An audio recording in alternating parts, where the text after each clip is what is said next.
Olá, eu sou Jarles Pereira, missionário da comunidade Canção Nova, e você está no Diário Espiritual. Vamos fazer juntos? Em nome do Pai, e do Filho e do Espírito Santo. Amém. Vinde, Espírito Santo, enchei os corações dos vossos fiéis e acendei neles o fogo do vosso amor. Enviai o vosso Espírito e tudo será criado, e renovareis a face da terra. Oremos.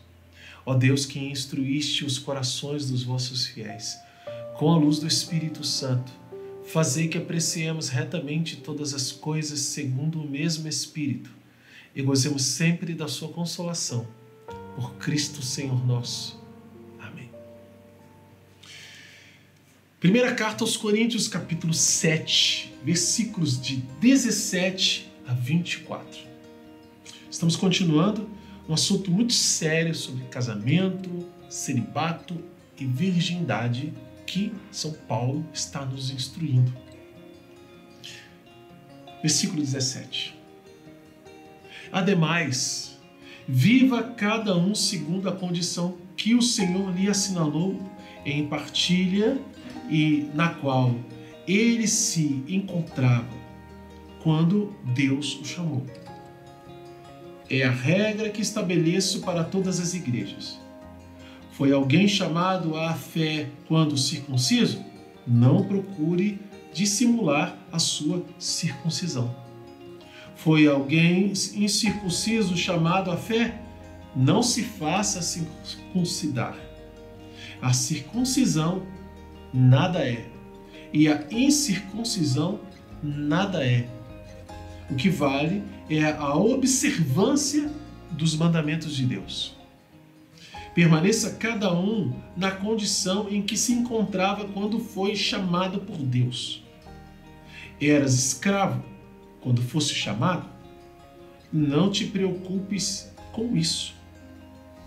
Ao contrário, ainda que tu pudesses tornar livre, procura antes tirar proveito da tua condição de escravo. Pois aquele que era escravo quando chamado no Senhor é liberto pelo Senhor. Da mesma forma, aquele que era livre quando foi chamado é escravo de Cristo. Alguém pagou alto preço pelo vosso resgate. Não vos torneis escravos dos homens. Irmãos, cada um permaneça diante de Deus na condição em que se encontrava quando foi chamado. Palavra do Senhor, graças a Deus. Não vos torneis escravos dos homens. Veja que bonito, né? Paulo faz como que um parênteses no meio de toda essa situação de virgindade, casamento, celibato, que ele está colocando aqui no capítulo 7 como um remédio para o problema de incesto e de fornicação que estava acontecendo. São Paulo vem trazer esse ensinamento. Mas agora, de uma maneira muito específica, Paulo também traz a questão da conversão pessoal mesmo, a conversão propriamente dita. Você se converteu, e naquele tempo, gente, tinha muito judeu que era circuncidado e que se tinha convertido. E aí, ele não precisava ficar com medo de dizer que era circunciso no meio dos incircuncisos, porque isso dava muito problema. Se você pegar a carta aos Gálatas, até São Pedro, deu problema até com São Pedro por causa disso. E outros tantos, Paulo é perseguido até a morte, ferozmente, pelos judeus, justamente porque ele disse isso aqui, ó. Olha, a circuncisão nada é. O judeu queria subir pelas paredes de raiva quando ouvia São Paulo falar uma coisa dessa. Por quê? Porque ele dizia que essa marca no corpo e a prisão à lei antiga, sem levar em consideração Cristo e Cristo ressuscitado, não salvava ninguém. Inclusive o concílio que aconteceu nos Atos dos Apóstolos, capítulo 14, 15, foi justamente por causa dessa discussão sobre a necessidade ou não de circuncidar. Enquanto isso, o Espírito Santo batizando o povo circunciso, incircunciso, pagão. Quem acreditava recebia o Espírito Santo. Não estava nem aí com as normas, até que a igreja entendeu que não era para ser com essa rigidez, mas era para se abrir à ação do Espírito que queria que todos fossem salvos. E é o que Paulo está falando aqui. Você foi chamado por Deus, você era incircunciso. Você não precisa da circuncisão para ser de Cristo. Você era circuncidado, você não precisa se esconder ou dizer que não era circuncidado para poder ser de Cristo. O que importa é que você viva os mandamentos. Você obedeça a Deus. A lei de Cristo, é isso que importa para ser cristão.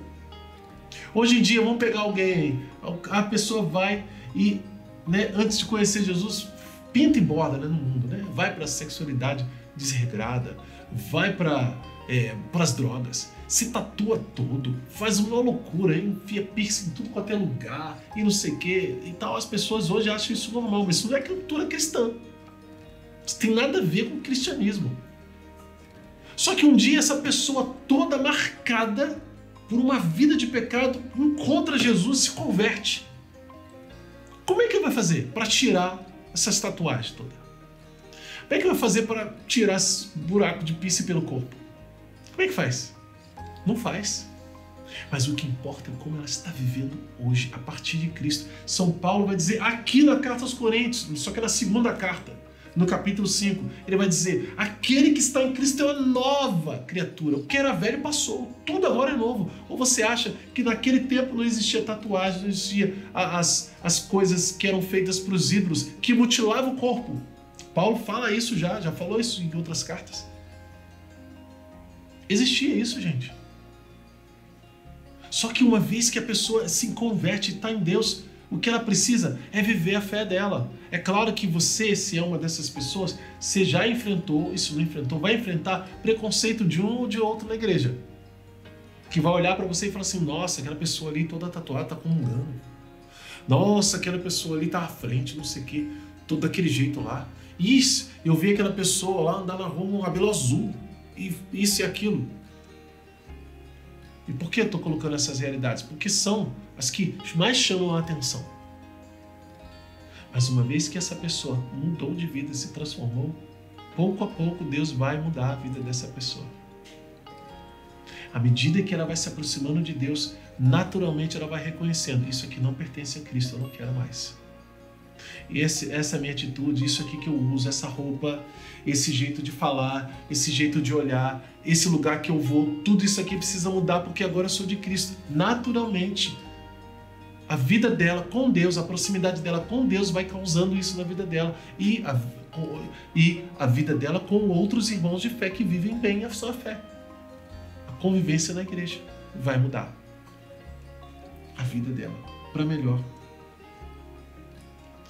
Mas se você recebeu Jesus aí no seu lugar, você não precisa de grandes transformações para mostrar que você é de Cristo. Você precisa obedecer à lei de Deus. Obedeça.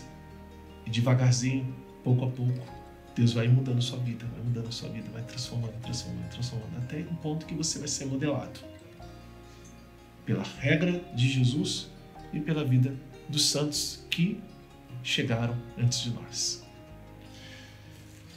Vamos anotar no nosso diário? Promessas não tem.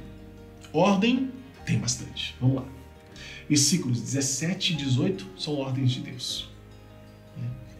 Claramente ordens de Deus aqui. Falando das regras, o que deve ser feito.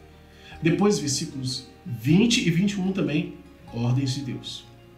E por fim, versículo 23b e 24, também ordem de Deus. E aí vem os princípios eternos, versículo 19 e versículos 22 e 23a, são princípios eternos. Paulo, principalmente falando aqui, circuncisão nada é, a incircuncisão também não é nada, e o que vale é a observância dos mandamentos de Deus. Anota também qual é a mensagem de Deus para você hoje e como colocá-la em prática na sua vida. É novo aqui no canal? Bem-vindo, bem-vinda, Deus abençoe você. Olha, nós fazemos o livro, esse livro aqui, esse é o livro do método, a Bíblia no meu dia a dia. Estamos com o plano de leitura agora na carta aos Coríntios e vamos fazer a Bíblia inteira. Convido você a estar conosco para fazer o método todos os dias aqui. Se inscreva então, acione o sino da notificação, porque tem vídeo todo dia, e deixe o seu like e o seu comentário. O comentário é precioso demais, porque é aquilo que você está vivendo com Deus que a gente colhe aqui e partilha uns com os outros. Na descrição do vídeo você encontra o passo a passo para fazer o método conosco. Que Deus abençoe você. Ó Maria concebida sem pecado, rogai por nós que recorremos a vós.